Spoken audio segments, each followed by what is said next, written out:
হইলে তো বিএনপি আর তাহলে জনগণের উপরে এটার আস্থা নাই। আমরা কি বিএনপি জোর করে ভোট দেওয়ার সুযোগ আছে? ডক্টর ইউনূস এখন সরকার প্রধান, মন্ত্রী হলেন আপনারা, আমরা জোর করে ভোট দিব রে ভাই? পাবলিক যদি ভোট দেয় বিএনপিকে, আপনার অসুবিধাটা কি? তার অসুবিধা বিএনপি, ওই যে হাসিনারও অসুবিধা ছিল, জনগণ ভোট দিলে বিএনপি চলে আসবো, এদেরও অসুবিধা। তাহলে কি একই জায়গায় সূত্র? তাইলে তো সেই জায়গায় আমাদের মনে প্রশ্ন আসে, ভয় হয়। কিন্তু পরিষ্কার কথা ভাই, বুঝেন নাই এত কিছুর পরেও এই বিএনপি কে ঠেকানোর জন্য কি না করছেন? বেগম খালেদা জিয়াকে মেরে ফেলার চেষ্টা করা হয়েছে, এখনো তিনি পরিপূর্ণ সুস্থ হন নাই। তারেক রহমানকে মেরে ফেলার জন্য ষড়যন্ত্র হয়েছে, আমাদের অসংখ্য হাজার হাজার কর্মীদেরকে মেরে ফেলা হয়েছে, এখনো ইলিয়াস আলী, চৌধুরী আলম সহ অনেক গুম করা হয়েছে, তাদেরকে আমরা ফিরে পাই নাই। আর বিএনপির লোকে আওয়ামী লীগের মিলাদ, আর বিএনপি কি কন্ট্রিবিউশন সেটা নিয়ে প্রশ্ন করে।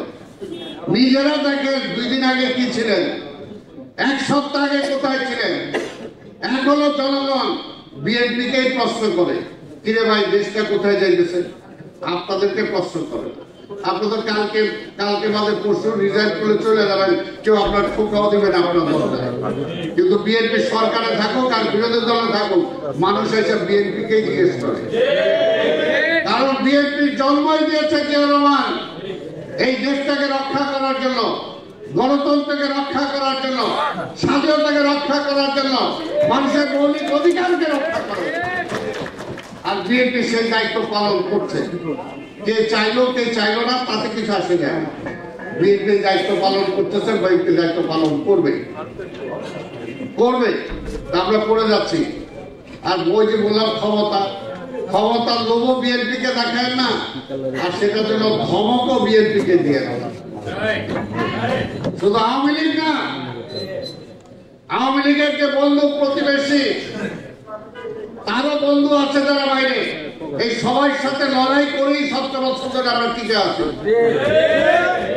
বলে যে বিএনপি কি করছে, ফিরে দেন না 17 বছর। আমার চৌধুরী আলমকে ফিরে দেন,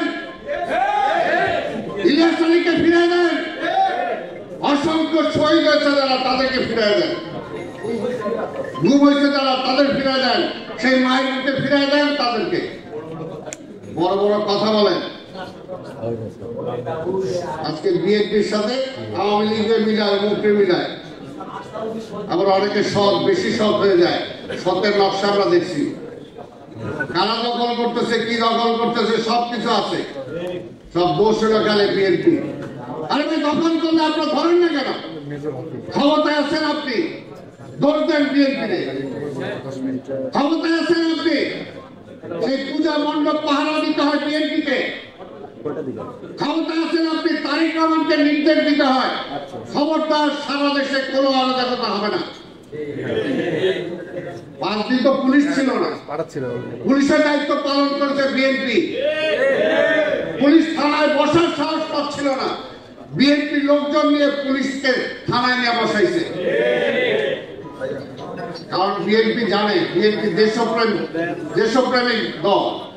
সেই কারণেই আজকে বলবো, দেশের আরেকটা অরাজকতার দিকে ঠেলে দিয়ে না।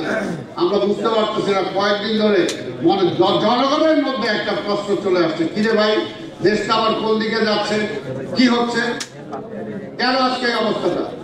আমরা তো একটা নির্বাচনই চাইছি, অন্য কিছু তো চাই না। নির্বাচন চাওয়াটা কি অপরাধ নাকি? নির্বাচন চাই, নির্বাচনের জন্যই সব, মানুষের ভোটের অধিকারের জন্যই সব। রাষ্ট্র পরিচালনা কে করবে সেটা আপনারা কয়েকজন মিলে ঠিক করবেন না, সেটা জনগণ ঠিক করবে। কাজে জনগণের ম্যান্ডেট দিতে ভয় পাওয়ার তো কোনো কারণ নাই, আমরা তো বুঝি নাই। তাই ভাই আমার আজকে পরিষ্কার কথা